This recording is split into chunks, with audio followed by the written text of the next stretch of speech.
Ano kaya magiging takbo ng gold ngayon this coming week? To the moon na ba siya or lalong lalalim pa?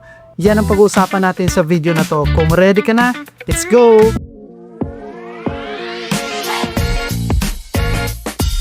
Hey guys, another day, another trade. So welcome po sa ating Forex Weekly Outlook. Sa video na to pag-uusapan natin yung analysis at setups kung ano nga ba magiging takbo ng gold, Euro USD, JBP USD, AUD USD this coming week. At mayroon pang bonus. Last time kasi do sa mga previous videos natin, hindi ko naiisama itong currency na to. So, isi-share ko na rin sa inyo isa sa mga indicator ko pagdating sa trade. Ito yung DXY US Dollar Index. Okay? So, tara sa screen.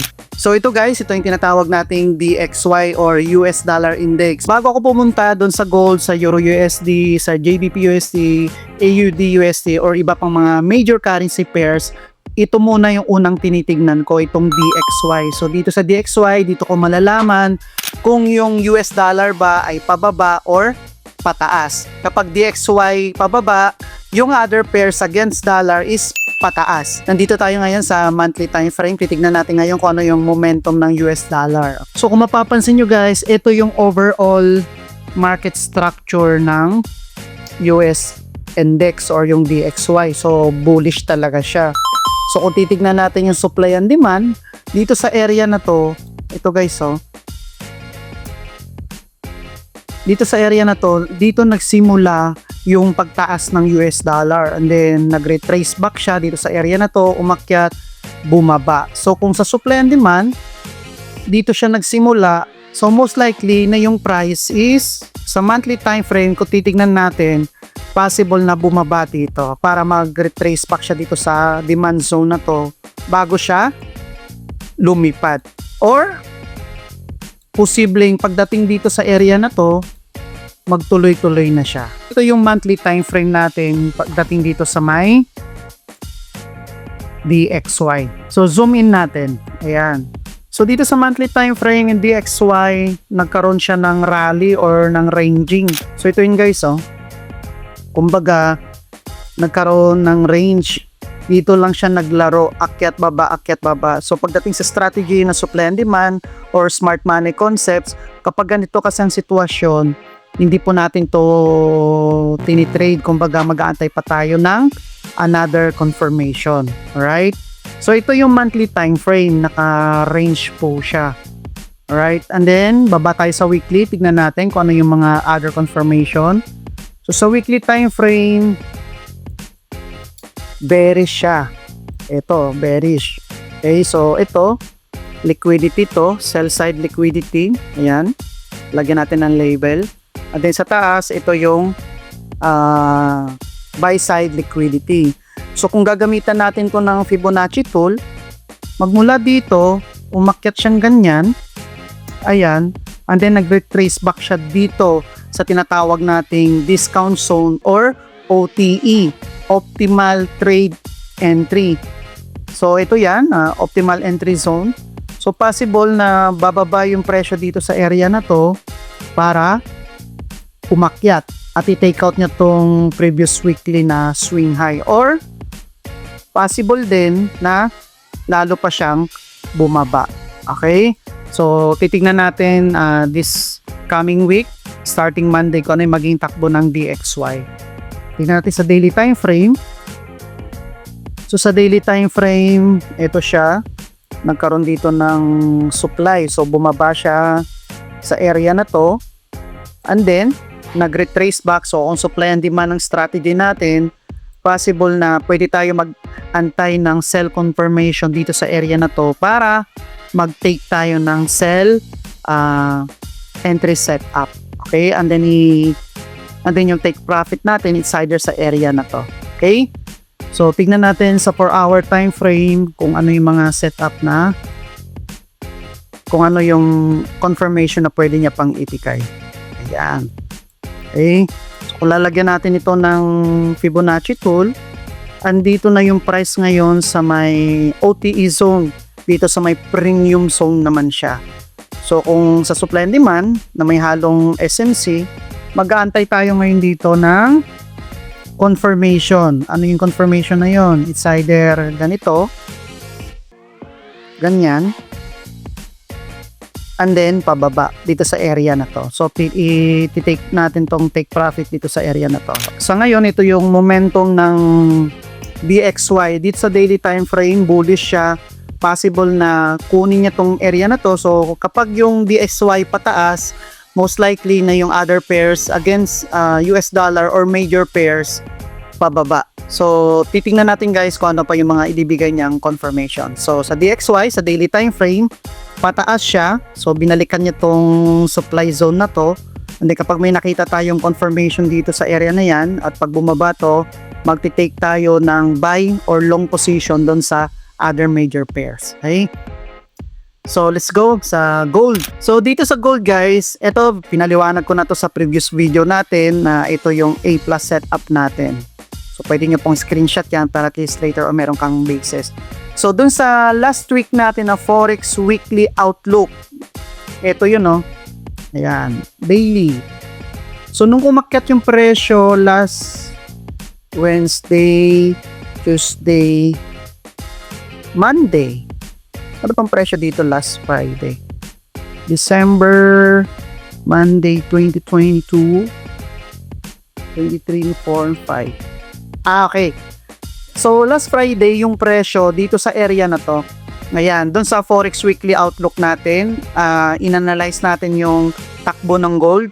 So, last Sunday na in-upload natin yung video, yung presyo nandito. So, nag-iwan siya dito ng napakalaking fair value gap so area na to. Okay? So, based sa strategy natin, kapag umakyat yung presyo, di ba, nagkaroon ng demand. So, nagkaroon ng demand zone dito. Ayan o. Dito nag-start na umakyat yung presyo ng gold. And then, nag-iwan siya dito ng fair value gap. And then, doon sa Forex Weekly Outlook natin, analyze natin na yung presyo possible na bumaba dito sa area na to. Okay? Or possible na umakyat siya. Pero tingnan nyo guys, so last Monday, wala naman mga news. Diba? Kasi holiday, Christmas, yun pala yung mga malalaking financial institution, nagtitrade pala. Kala natin na sa bakasyon. Tingnan nyo, nag-drop siya ng ganyan, no? So, kung susukatin natin to gamit yung measuring tool na to or yung tinatawag nating roller. Ayun guys, so, nasa 2,440 pips yung binaba niya. Ito, so, kung nakasabay ka dito sa area na to, possible na malaki-laki talaga yung profit mo. Pero, kung naka-buy position ka dito last Friday or last Monday, naka-buy position ka, malaking ipit to, maiipit ka. O, tingnan mo, umakyat siya Tuesday, and then pagkadating ng Wednesday, bumaba ulit siya. Sobrang lalim yan. Actually guys, kung titignan mo, parang pagdating sa gold, mga ganitong move, napakalaki po niyan. Okay? Kasi si gold, konting lot size lang, napakalaking kung katumbas sa amount or sa US dollar, napakalaki po niyan. Okay? So kung nag-sell ka dito sa area na to kasi grabe yung momentum nyo, di ba?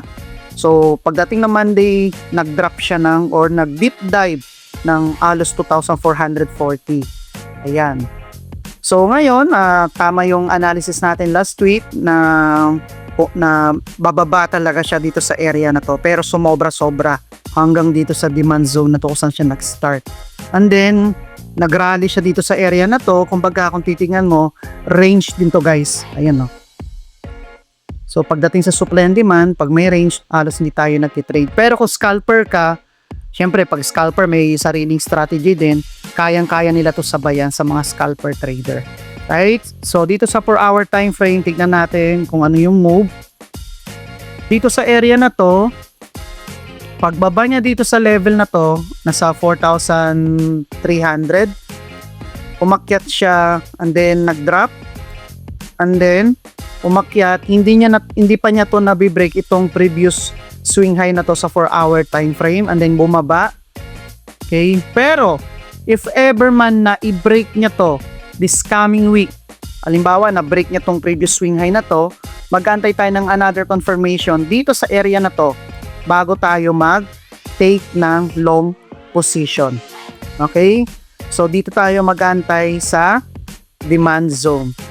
So, ang analysis natin dito sa area na to, possible na umakyat yung gold sa level na to para i-take down. Actually guys, itong dalawa na to, pagdating sa smart money concepts or sa mga pattern trader, ang tawag dito is equal highs na liquidity. Kumbaga, kumbaga nagkaroon ng magka-level na swing high or swing low. So, sa smart money concepts, ito liquidity ang gagawin ng market, possible na bumaba at i-take out niya to. Kapag na-take out niya to, magkakaroon dito sa area na to ng tinatawag nating break of structure or market structure shift or change of character. Yun yung mga tatlong term na ginagamit dito sa smart money concept. So, pag nagkaroon ng break of structure dyan, most likely, magkakaroon ng demand zone dito, and sa supply and demand, bababa siya dito kung saan siya nagsimula. Okay? Dito sa area na to. And then, mag-aantay tayo ngayon ng entry confirmation dito or buy confirmation bago tayo mag-take ng entry. Pero, syempre, kailangan i-apply pa rin natin yung risk management kasi hindi talaga natin control yung market. Okay? So, possible din na pag umakyat siya dito sa area na to, pag umakyat siya, pwedeng dumiretso siya pababa. And then, possible din na magtuloy-tuloy siya. So, yan yung analysis natin dito sa gold. Kung dito sa daily time frame, nagkaroon ng ranging. Ayan. Ito guys, nag-deep dive and then nagkaroon ng range. Tapos, titignan natin kapag na-break of structure niya to, itong dalawang swing high na to this coming week o this coming Monday. And then, titignan natin. Mag-aantay tayo ngayon ng confirmation na bababa dito sa demand zone at magti-take tayo ng long positions. Alright? So, yan po yung market analysis natin dito sa gold. Okay? So, punta naman tayo dito sa may Euro USD. Dito sa monthly time frame, kung titignan natin ang overall bias ni Euro USD, pababa talaga siya guys. Ayun o. So, nagkaroon dito ng, ayun o, swing low, swing high, lower low, lower high, lower low, lower high. So, yun yung market structure, guys. So, dito bumaba and then nagkaroon dito ng supply. Itong area na to, bumaba. And then sa supply and demand, possible na babalik talaga siya dyan. Ito bumalik. And then, possible na ganyan ang takbo ng Euro USD sa mga coming weeks or months. Pero, titignan natin kung ano pa yung mga other confirmations na ibibigay niya. So, baba tayo dito sa weekly time frame. Ayan, delete lang natin to. So, dito sa weekly time frame guys, ang market momentum ng Euro USD ay bullish. So, ito, bullish oh. Yan. So, nagsimula yung demand dito sa area na to and then dito may maliit na fair value gap na possible na balikan ni Euro USD. Itong area na yan. Okay? Or, possible na balikan niya rin tong demand zone na to bago siya tuluyang umakyat or possible din na bumaba at magtuloy-tuloy na kasi dun sa may DXY kanina nakita nyo na yung US dollar is nasa demand zone na siya, so doon magkakaroon niya ng rally, mag-create ng liquidity and then possible na lumipad na siya or mas bumaba pa lalo. Okay? So dito sa weekly time frame natin guys, ito yung analysis natin sa Euro USD, bullish siya and then nagkaroon ng fair value gap dito and expected natin na bumaba siya dito sa area na to. Okay? Punta tayo dito sa daily time frame. So sa daily time frame, nagkaroon ng demand dito sa area, ayan o, umakyat and then bumaba. Dito sa supply and demand, titingnan natin kung yung presyo na to or zone na to i-respect ng market. What do I mean by that? So, English yun na. So, ito guys, nung umakyat yung presyo, di ba sa supply and demand, pag umakyat ang presyo, possible na bababa yan, and then bago siya mag-take off. Okay? Habang bumababa yung presyo or yung market price ng Euro USD, sa pananaw ng mga financial institution, nagki-create siya ng liquidity. So, ibig sabihin, may mga entry dito. Katulad nito, pag nag-sell, may naka-entry yan, mga stop loss level nila dito sa area na to, dito sa area na yan. Ayan. So, ngayon, si Euro USD or yung mga financial institution na nagpapalakad or nagpapagalaw ng market, nag-create siya ng liquidity. At possible na pag-create niya ng liquidity dito sa demand zone na to, dito tayo mag-aantay ngayon ng confirmation katulad nito ng market structure shift. Ibig sabihin ng market structure shift, yan yung entry signal or entry confirmation na yung market possible na magbabago na siya ng direction. So ito yung antayin natin this coming week kung ire-respect ng Euro-USD market etong demand zone na to. Okay? Or dahil dun sa weekly time frame natin or even dito sa daily time frame, tingnan nyo guys, oh, di ba may fair value gap dito sa area na to? Binalikan talaga ng presyo. Ayan, oh, binalikan niya bago siya umakyat. Okay? So most likely possible na mas bumaba pa siya lalo dito sa area na to kasi dito meron ding to fair value gap or imbalance itong area na to. So possible na bumaba siya dyan sa area na yan, and then pag bumaba siya dyan, aantay ulit tayo ng market structure shift na confirmation bago natin i-take tong entry na to. Kasi kung i-consider mo rin to guys, so ito simula dito nagkaroon din ng demand. Kung titignan mo yan, ayan, no, sa weekly time frame halos isang straight line tong area na to. Pero sa daily time frame nagkakaroon yan ng liquidity. Ayan. Okay? So tignan natin sa 4-hour time frame. Ayan. So sa 4-hour, so ito guys, bearish yung market. And then ito, liquidity to, itong retracement na to. Maraming terms dito na ginagamit guys. Ang tawag dito, pag umakyat, mataas yung demand, pag bumaba, ayan, malakas yung supply. And then itong mga graphs na to, tawag dyan is liquidity. And then yung momentum is bearish. Okay? So, pag bumalik yung presyo, other term dyan, tawag is pullback or retracement. So, ayan, at least na nagkakaroon kayo ng mga tips pagdating sa mga wordings or terms, di ba? So, ngayon, yung presyo, nandito na ngayon sa may demand zone. Okay, so next week, antay tayo kung ano yung ibibigay niyang confirmation dito. It's either umakyat siya or kung bumaba pa siya lalo dito sa daily or weekly natin na fair value gap. So dito sa per hour, ganun lang din. So mag-aabang pa rin tayo ng confirmation. Okay, so yan po yung analysis natin dito sa Euro-USD. So punta naman tayo dito sa JBP-USD, British Pounds against US dollar. So syempre, lagi natin titignan yung monthly time frame. Ayan. So delete lang po natin. Guys, pag di-delete, pwede natin click tong trash bin na to or pwede tayong gumamit ng command or control. I-drag lang natin yung area na gusto nating i-delete. Ayan o. Bang. Okay.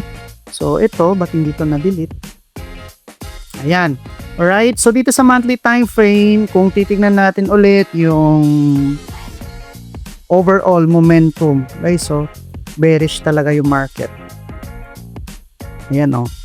Diba? Bearish. Swing high, swing low, swing high, lower low, lower high. Ayan o. Lower low, lower. Tapos nagkaroon na break niya to hanggang sa pababa. So kung titignan mo yung bigger picture, bearish yung market. So punta tayo dito sa weekly. Sa weekly time frame, ang momentum is bullish. So nagkaroon dito ng demand sa area na to. Dito nag-start yung pagiging bullish ng market. And then, syempre, pag demand zone, ganyan lang man yan. At possible na gumanyan. Or, possible na pagdating sa area na to, akyat lang siya konti dito. And then, possible na bumaba. Okay? Dito sa monthly, nagkaroon ng ranging. Ito yung area na yun, no? Ayan. Okay, so itong isang candle, monthly time frame ang katumbas niyan. So, 31 days or 26 days. Kasi Monday to Fridays lang yung Forex. So, 1, 2, 3, 4, 5, 6, 7. So, 8. Ito, papasok na tong maliit na to. 8. Okay, so nagkaroon ng range. So, akyat baba, akyat baba. So, sa weekly, check natin. Sa weekly time frame, yung market is bullish. Ayan, no? So, most likely na pwede niyang i-take out or possible na i-take out niya tong liquidity na to. Itong equal highs na to. Hindi siya pantay, no? Pero matatawag na rin natin equal highs yan kasi may dalawang swing high. Ayan, no? Okay. So, sa weekly time frame, yung market momentum ng JBP is bullish. So may maliit lang dito na fair value gap. Punta tayo sa daily time frame, tignan natin kung ano yung momentum. Ayun, no? May magandang confirmation. So sa daily time frame, ito, ayan, no? Nagkaroon ng demand dito sa area to, nagsimula. Tapos nagkaroon pa ng fair value gap. Ito. Ayan. So kung i-respect ng market or ng JBP-USD itong demand zone na to, ayan, pwede tayong mag-antay ng entry confirmation para makapag-take tayo ng long position dito sa area na yan. Okay? Or pwede niya ring i-take tong sell side liquidity. Yan. Sell side liquidity itong area na to, and then pababa. Alright? So ito guys, yung analysis natin sa JBP-USD, bullish siya, at ito nagkaroon ng liquidity dito, tawag dito is buy side liquidity. So bumaba yung presyo dito sa area na to, and then this coming week titignan ulit natin or mag-aabang tayo ng other confirmations kung ano yung ibibigay ng confirmation, or magbabay pa tayo or mag-sell. So baba tayo dito sa 4-hour time frame. Ayan. So nagkaroon ng rally dito. Tingnan nyo guys, so ito manipulation to ng mga malalaking financial institution, yung mga bangko, mga hedge funds, mga whales, mga shark, at kung ano pa mga tawag sa kanila, na sila lang yung may kakayanan magpagalaw ng pera sa mundo. Kasi dahil dyan, control nila, dun sila kumikita. So tingnan mo guys, so last Wednesday, Christmas, habang nagsiselebrate ang lahat, 10 PM nagkaroon ng movement. So kung ikaw nakabay ka dito, isang pitik lang yan. So syempre may plus, ano pa yan, may kinata. Dito sa trading guys, fun fact lang. Dito sa trading, kapag may mga high impact news, mayroon tayong tinatawag ditong slippage. Ano yung slippage? Diba si broker, mayroon tayong tinatawag na, actually guys, nung una hindi ko alam to. So parang sabi ko, ano ba naman to, ganyan-ganyan, ang daming manipulation. So ano yung slippage? Diba sa pag nag-i-entry tayo ng buy and sell, may dalawang line, yung bid at saka ask. Yung difference nun, yun yung tinatawag na spreads. Yung spreads na yun, doon kumikita si broker. Pero pagdating sa high impact news, nagkakaroon ng slippage. Ano yun? Halimbawa po, drawing muna tayo. Hide muna natin tong ano natin. Yan. So ano yon, yung tinatawag nating slippage. Okay, so yung slippage, ulitin ko ganito. Eto, halimbawa, sabihin natin, actually guys, nalilito ako dito sa may dalawang line pagdating sa entry. Itong sa taas, ito yung pagkakaalala ko lang ito yung asking price at ito naman yung bidding price. Okay, so yung difference na to, ayan, yung difference na to, depende to sa broker. May mga broker na maliliit, depende yun sa account mo. Pag grow ka, halos walang spreads. Pero pag standard yung account mo sa mga broker, meron yan spreads. Okay? So itong difference na to, ito yung tinatawag na spreads. At dito kumikita yung broker. Pero kapag nagkakaroon ng high impact news, yung malaking movement, biglang nagpitik ng ganyan or biglang umakyat siya sa pataas. So ano yung slippage? Halimbawa, nag-entry ako dito ng buy position. Okay? So itong BEL, ito yung label na nilalagay ko, buy entry level. So halimbawa, nag-buy entry ako dyan. Okay, slasan natin. Dito sa area na to. Trivia lang tayo. And then, yung stop loss level ko, andito. Okay? So lagay natin. Sample, stop loss level to. SL. Ayan. And then, ang nangyari, pag entry mo dito, nagkaroon ng news. So, di ba yung area na to, mula dito pababa, yan lang yung sinet mong stop loss level na kapag yung presyo bumaba sa area na to, magi-stop out ka na. Ibig sabihin, automatic na magko-close yung entry mo na buy positions. Pero kapag may high impact news, dyan, kaya minsan yung mga traders, lalo na yung mga professionals, iniiwasan nila yung high impact news dahil nga dun sa slippage.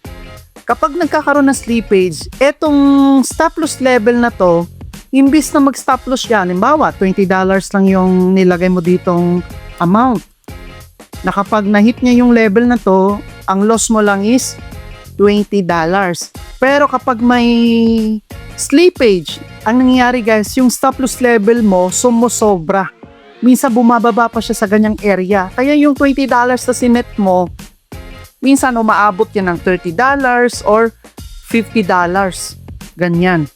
So kumbaga parang feeling mo tuloy ninakawan ka. Minsan kasi guys si broker, may mga liquidity provider yan na hindi na rin nila control na kung saan, syempre may spreads yan, business yan. Kumbaga may kanya-kanyang patong na para kumita sila. Kaya pagdating sa high impact news hanggat maaari, hindi kami nag-take trade. And then, may positive at negative impact yung slippage. Dito, kapag nag-set ka ng stop loss level, di ba, mag-automatic close dapat siya pag na-risk niya na yan. Pero pag may slippage, yung capital mo na ni-risk mo, mas sumusobra pa. Ang positive side naman, minsan, kapag nilagay naman natin yung stop loss level natin, dito sa area na to, halimbawa, ganyan yung stop loss natin. Okay? Ang target profit pala natin, sorry. So, ito, by entry level, ito yung stop loss level mo, ito yung target profit mo. Ngayon, dito sa area na to, kapag umakyat yung presyo dyan, di ba automatic na rin magkuklose dapat yan? Kasi yan yung sinet mong target profit eh. Pero kapag mayroong slippage, ang positive side naman dyan, instead $40 lang yung profit mo, minsan pumapalo din yan siya ng 70 or 80 or depende sa slippage amount na ibibigay sa iyo ng market. So yan yung positive side at negative side ng slippage. Okay? So hangga't maaari ako iniiwasan ko yung high impact news. Kapag nagkaroon ng high impact news, ang ginagawa ko is hayaan ko muna siyang gumalaw na malakas and then antayin ko siyang bumalik at saka doon ako mag-i-entry. Kasi kapag may high impact news, grabe yung galaw niya guys. Kumbaga yung momentum niya, ang lakas. And then syempre, antay natin siyang humina and then doon tayo maghanap ng entry confirmation. So, ito yung tinatawag nating slippage. Undo lang natin para makabalik tayo doon sa... Ito guys, pwede mo i-undo at i-redo ito. Ayan. So, halimbawa, katulad ng ginawa nating mga graphs kanina, mga labels. So, pwede natin ibalik yan. Alright? So, i-undo mo lang. So, ito yung analysis natin ngayon dito sa may JBP USD. Dito sa monthly, nagkaroon siya ng ranging. And then sa weekly, yung momentum niya, bullish. Sa daily, bullish din. Tapos nagkaroon siya ng displacement dito sa area na to. And then antayin natin next week kung ano yung ibibigay niyang confirmation dito sa demand zone. Kung i-respect ba ni JBP USD to or hindi. Okay? So, pero kung titingnan mo dito guys, dito sa displacement, kung gagamitan natin siya ng Fibonacci tool, okay? Ito, Fibonacci tool. Ayan, yung presyo, andito na siya sa may discount zone. Actually, natap niya na nga tong OTE. And then, sa 1 hour time frame, nagbigay na siya ng confirmation, no? Diba? Yan yung sa supply and demand or smart money concepts natin. Ano yung confirmation? Ito, pagbaba niya dito, nagkaroon na siya ng market structure shift. Ito, tapos bumaba siya dito and then possible na umakyat siya dito. Okay? Or magtuloy-tuloy na. Pero dito sa bigger picture, mayroon pa kasi ditong natitirang fair value gap na possible na bumaba siya dito. Okay? Pero kung ikaw, i-apply mo yung risk management, itong 1 hour time frame, pwede mo na tong i-take yung entry dito. Pwede ka na mag long position dyan. Okay? Kapag na-loss naman to, pwede ka mag-take profit, 1:3 din yan. Kapag na-loss naman yan, antay ka ulit ng another confirmation dito sa baba. Okay? So, yan yung analysis natin ngayon dito sa JBP USD. Punta naman tayo ngayon sa AUD USD, Australian Dollar. Ayan. So, sa monthly time frame, ang market momentum is ito, tingnan mo guys, Kung titingnan ulit natin yung bigger picture, bearish. Pero kung titingin ka lang doon sa maliit na area, bullish siya. Ayan o. So imagine mo guys kung ma-master mo tong trading, tingnan mo tong isang candle. 'Di ba?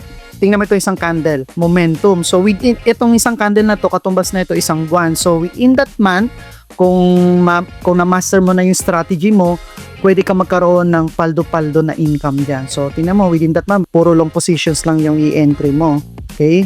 So baba tayo dito sa jump na tayo dito sa daily. So sa daily time frame, yung market momentum is bullish.